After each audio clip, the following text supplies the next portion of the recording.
उत्तर प्रदेश में शिक्षक भर्ती को लेकर के सोशल मीडिया साइट्स पर एक न्यूज आर्टिकल बहुत तेजी से वायरल हो रही है, जिसमें यह दावा किया जा रहा है कि अगले वर्ष 50,000 शिक्षकों की भर्ती होगी। उसके बारे में विस्तार पूर्वक चर्चा करेंगे।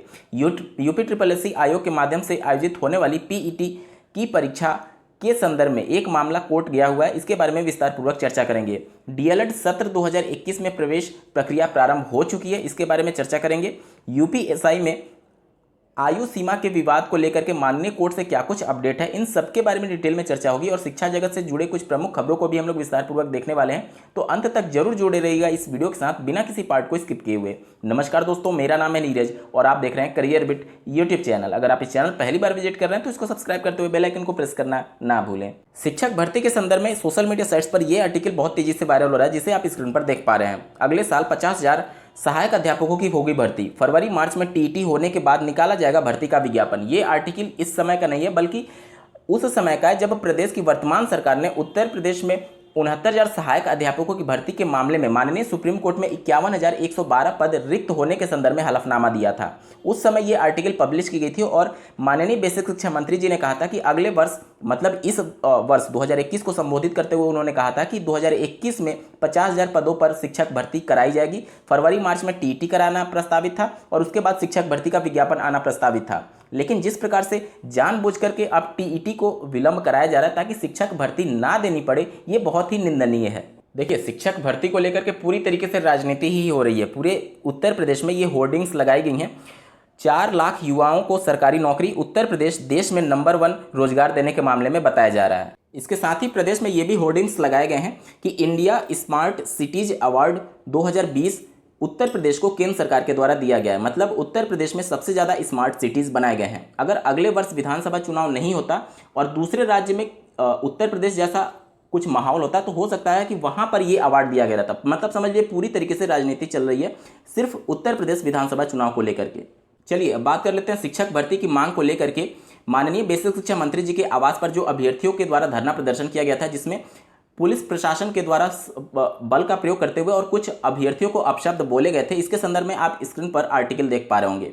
इस मामले में थाना प्रभारी का भी कुछ बयान आया हुआ है, स्क्रीन पर आप देख पा रहे होंगे। अपशब्दों का प्रयोग करने पर भड़के थे थाना प्रभारी। इस आर्टिकल को आप पढ़ेंगे तो पूरा बायस्ड आर्टिकल लगेगा।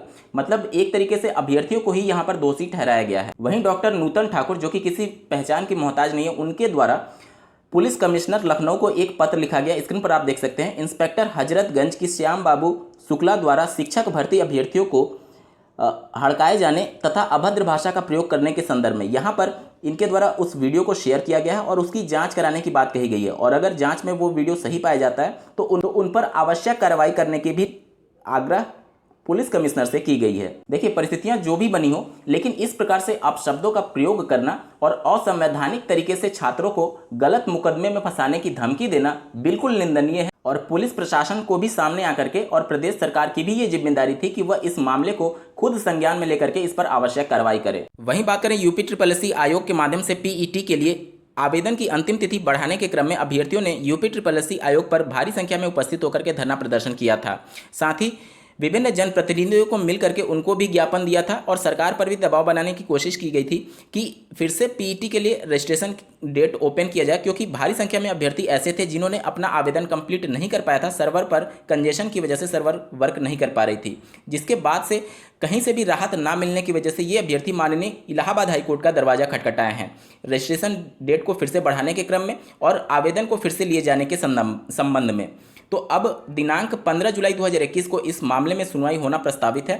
कोर्ट की तरफ से अभ्यर्थियों को राहत मिल सकता है, क्योंकि आवेदन की अंतिम तिथि से लगभग 10 दिन पहले बिल्कुल साइट सही से वर्क नहीं कर रही थी, जिसकी वजह से लाखों की संख्या में ऐसे अभ्यर्थी हैं जो कि आवेदन रजिस्ट्रेशन तक नहीं कर पाए। और ऐसे अभ्यर्थियों की संख्या भी 10 लाख है जो रजिस्ट्रेशन तो कर लिए हैं लेकिन अपना आवेदन पूर्ण नहीं कर पाए हैं। तो इन अभ्यर्थियों को राहत मिल सकती है माननीय कोर्ट की तरफ से। हालांकि यहाँ पर इस मामले को देख करके ये बिल्कुल प्रतीत होता है कि प्रदेश की वर्तमान सरकार जिस प्रकार से प्रतिबद्ध है पीईटी जल्द से जल्द कराने के संदर्भ में, क्योंकि 50,000 भर्तियों को आगे वो टारगेट करने वाले हैं इसी पीईटी की परीक्षा को लेकर के। तो प्रदेश की वर्तमान सरकार नहीं चाहती है कि किसी भी हाल में पीईटी के लिए फिर से रजिस्ट्रेशन ओपन किए जाएं। पीईटी के ही संदर्भ में एक और न्यूज है जिसे आप स्क्रीन पर देख पा रहे होंगे। एएनएम संविदा संघ ने पीईटी परीक्षा से मांगी मुक्ति। मुख्य सचिव को पत्र भेजा गया है। 23-24 जुलाई को लखनऊ में जुटेंगी एएनएम। अगर आप उत्तर प्रदेश में डीएलएड सत्र 2021-22 में एडमिशन लेने के इच्छुक हैं तो आज दिनांक 15 जुलाई 2021 को ऑफिशियल नोटिफिकेशन जारी कर दिया जाएगा और दिनांक 20 जुलाई 2021 से आवेदन लिए जाने प्रारंभ हो जाएंगे। तो अगर आप इच्छुक हैं तो इसके लिए आवेदन कर सकते हैं। वहीं पुलिस भर्ती से संबंधित अभ्यर्थी लखनऊ में भारी संख्या में प्रदर्शन कर रहे थे, जहां पर 2 अभ्यर्थियों की हालत बिगड़ गई।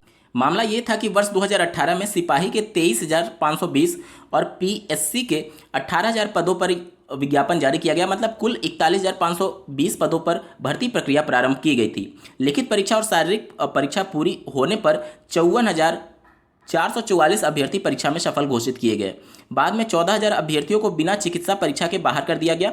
मेडिकल परीक्षण में 5,292 अभ्यर्थी अनफिट और अनुपस्थित मिले। वहीं 2018 की दूसरी भर्ती परीक्षा 49,568 पदों की निकाली गई। इस भर्ती पर पद खाली होने के बाद भी अभ्यर्थियों को उन पद पर भर्ती नहीं किया जा रहा है।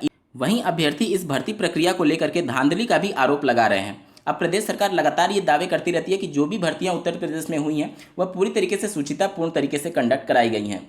निश्चित तौर पर 69,000 में भी आरक्षण मामले को लेकर के धांधली के आरोप लगते रहते हैं। इन सब को लेकर के सरकार को क्लियर शब्दों में स्पष्टीकरण देना चाहिए, क्योंकि जब तक आप पूरा डेटा प्रोड्यूस नहीं करेंगे, आप 69,000 सहायक अध्यापकों की भर्ती में मामले में भी देखेंगे तो वहाँ पर अभ्यर्थियों की कैटेगरी भी मेंशन नहीं थे और साथ ही अभ्यर्थियों का गुणांक भी मेंशन नहीं था। अगर आप सुचितापूर्ण तरीके से भर्ती कंडक्ट करा रहे हैं तो पूरा डेटा देने में प्रॉब्लम क्या है? आप सभी अभ्यर्थियों के कितने मार्क्स थे, कितना उनका फाइनल गुणांक बन रहा है, जिनका सिलेक्शन हुआ है उसको डेटा को पब्लिश कर दीजिए। फिर ये सभी मामले उठेंगे ही नहीं। जिनको कोई भी शक होगा वो पूरे पीडीएफ फाइल से मिला लेगा कि कितने अभ्यर्थियों की सिलेक्शन हुई है, ओबीसी कितने हुए हैं, जनरल कितने हुए हैं, उन सब के बाद से ये सब मामले उठेंगे ही नहीं। लेकिन जब सरकार की तरफ से ही डाटा छुपाया जाता है तो निश्चित तौर पर ये सभी भ्रामक खबरें उठेंगी।